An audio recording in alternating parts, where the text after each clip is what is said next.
welcome back, beautiful people, to another round of War Robots. My name is Stu, and today we're doing some post-commentary. So what you're about to see are, so it was one full round, and then the next round will just be a clip featuring the Spectre with the Molot Ts. I just felt like after our last video, I mean, it lasted, what, like 38 seconds before we got melted by that hawk that happened to have quantum radar. You got to see partially how effective the weapons can be, but I felt like it wasn't a very good highlight. So what you're seeing then now, like I said, these are the next two rounds that I recorded. So not like I recorded 20 to try to find some good ones, but the next two rounds were actually great rounds for it. Both of them actually happen to be on Valley, so this one is a domination round. And then the clip where you're only seeing the Spectre instead of the whole round that we'll do next, that is also on Valley, but is Team Deathmatch. So anyway, you can see the the corrosion damage taking people out like a boss. Have you guys been running corrosion weapons? I mean, I've been seeing tons and tons of them out, and then I mean with the stellar ones in the operations, I imagine we're going to see those out and about as well. But I feel like the corrosion stuff has been really useful lately, and obviously the range is nice.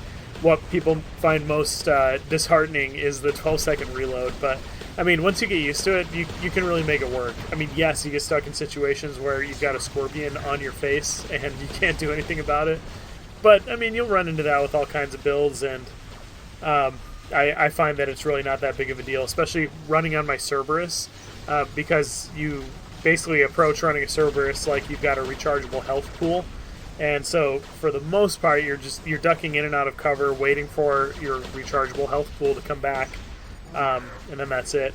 And I guess while we're on the topic of that, I have been seeing a lot more Cerberus lately, and I think any of the mechs that have an Aegis shield are good options for players. Maybe minus the Fenrir, because it isn't the biggest and it's kind of like lumbering and slow, unless you have the resources to shell out on some of the perks and stuff like that. But what I mean more is like the Bulwark, the Shell, the Typhon, mechs like that. I feel like the having the Aegis shield on there can be really, really nice, especially if you're the kind of person who's always running low on power cells, which is probably most of us. I happen to have a lot right now because of luck with chests and stuff like that, but I mean, typically mine is more like, I'm really worried about it running out is where mine's at. So if you have that, that's just one way you can avoid having to shell out for healing modules and stuff like that. So just something to consider. Another thing that I've talked to a couple people about in the comments of my previous videos is the Nemesis. Several people mentioned that they're like, man, I just struggle running the Nemesis, and I feel like it would like I see other people run it and they do great, but I just don't have very good luck with it. So I guess some of my tips for the Nemesis is making sure you use the so it has the ability, you don't have to wait for it to fire its rockets, and probably most people know that, but you can really use that to your advantage, and you'll see it here just in a minute against the Leech. But you can really use that to your advantage when because if you think about it, whenever you see an Aegis shield pop up, what's one of the first things you do? You usually duck for cover because you're about to get some bad ouchies. So like this Leech, for example, like I was just mentioning, so I turn on my Aegis shield, then almost immediately fire my rockets out before he gets behind cover so that I can still hit him. And it dished out the damage that I needed to, took him out. He was not able to capture the beacon. So timing your Aegis shield is important. And then I'm with you guys. The Nemesis can be hard to run, but really once you get used to it, it can be really, really nice. One of the things that you may need to do is play around with different weapon setups, and maybe some that you wouldn't initially think of. Like the Punishers, I have had amazing luck running the Punishers on this. I was running Atomizers, and it was okay, but I find that, like I talked about in the last video, the Punishers I've found a lot more use for with all of the physical shields that are out and about in the world these days. So I would do that. Other ones that I found effective and that I see a lot of people using, like in Champion League and stuff, are the Nemesis with Pulsars, Nemesis with Wasps, and then, like I said, Atomizers is another one I see quite a few of. And those are probably the ones that I would recommend the most. I think what's going to be a good setup for the Nemesis is when the explodey rockets, whatever they're called, come out. I think those will be nice for it too, because it pairs perfectly with the built-in weapons, and you lead your target like you would with the built-in weapons as well, and they have splash damage and stuff. So it may be nice to have, because like weapons like I have on it right now, the Punishers, you're not leading your target; it's a linear weapon. So wherever you're aiming is where it shoots. But then your built-in weapon, you need to lead your target, so sometimes you're wasting ammo. So it might be worth pairing it with something like that. Anyway, so jumping into the Spectre here, you can see how much damage we're able to deal to a couple of guys here. We had that Ming in center, and that Ares came in with a clutch Aegis shield right at the end, right before we were able to take him out. And you saw the damage we were putting in on that other guy. We had a friendly Ming that was also able to deal a good amount of damage on him. And remember, the overdrives, I have 2 overdrives on this guy, and they're completely unleveled. So they're both just level 1. So they both give a 10% damage buff. So I've got a total of 20% active right now. Sorry, just dinged the mic. So it's nothing like insane. And then I do have a few active modules on here for modulative intensifier, or not active module, drone modules, or chips, the modulative intensifier ones. But they are not the tier 4 ones. They're all tier 2 and and then there's a couple of tier 3s, I believe. So anyway, I thought that was a pretty good run with the Spectre with Molots, and we talked about it last time, but I really feel like it's worth mentioning again. One of the reasons I keep bringing it up, and I thought I'd spend the time in another video on it, even though probably a lot of you just aren't interested in Molots, is that they're incredibly cheap to upgrade. So, like, if you had something like a Glacier, for example, and you wanted to... Or I guess a better example, since I was running my Molots on a Spectre, we'll say like Cryos or Atomizers or something like that.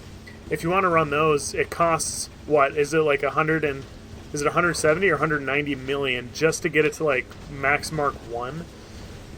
Consider the Molot T's, where it's only 30 million or 30 million 500 or 31 million to get it to max Mark 1, and then another 30 million to get it to max Mark 2. That's only 60 million. So you could upgrade 3 Molot T's for the same price that you could upgrade 1 Atomizer, for example. So there's a really huge cost benefit there, and they're really not terrible weapons. I mean, yes, nobody runs them, and the 10-second reload can be killer, especially in Champion League, where everything is just so bursty and fast, and melt them now kind of thing. But it's really something to consider, especially because I know a lot of my viewers and a lot of people, the bulk of players are not in Champion League. That's what's shown on YouTube a lot is, like the end game and like what you're working towards, and that, is part of helping. I'm sure that helps Pixonic to promote their stuff or whatever, but the bulk of players are not in that range. The bulk of players are between Gold League and Diamond League. And so if you're needing something to upgrade, I mean, like my Spectre as it is right now with its 4 max Molot T's, without any damage boosters or anything like that, is 400,000 damage per magazine for all 4 of them at the same time. So something to consider. It's worth looking into. Another thing I'm planning on is I was thinking about doing a video where I'm only using mechs that have the really cheap weapons, like that are only 30 million. So you guys will have to let me know down in the comments what you think about that. So let's pull up the next clip here. Sorry about the black screen. I'm just like so not professional with this stuff, and am a noob really in all of these things. So watch the Ming's health here. So I'm dropping him there. I was the only person firing at him, and I don't know if you can see, but there's a Nodens right next to him, and he obviously can heal himself. But I was still able to dish out a really good amount of damage on that guy from this far away, which I feel like is pretty impressive.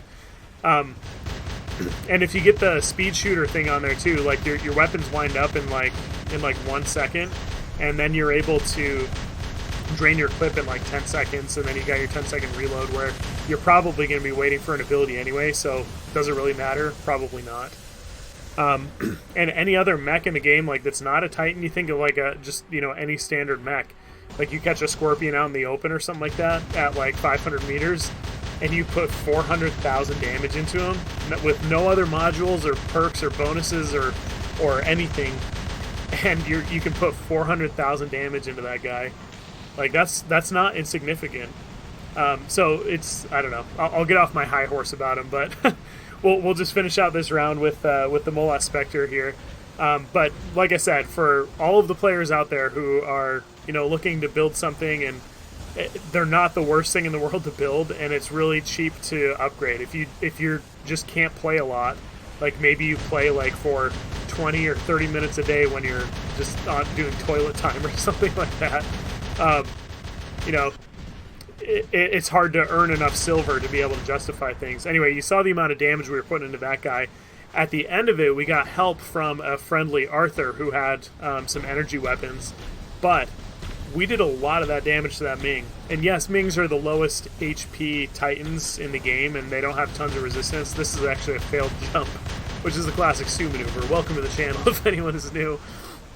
This is not uncommon here. It's just so bad. I was hoping to get up there. I only was able to get like a third of my magazine off, and then I had to pop back around the corner to hit that guy. And you saw the amount of damage I was able to put into him, and that's a max Nodens over there. So it's awesome. It's fun, and double damage to physical shields shooting at the Arthur here, always a nice perk. So anyway, I hope you guys liked the video. If you like this kind of stuff, make sure you drop a comment below and let me know. Give me a like and let me know what you guys would like to see in the future. If you're interested in seeing like all of the dirt cheap weapons, spirals, molots, whatever, put it all in one hanger, we'll try it out. We'll catch you guys in the next one.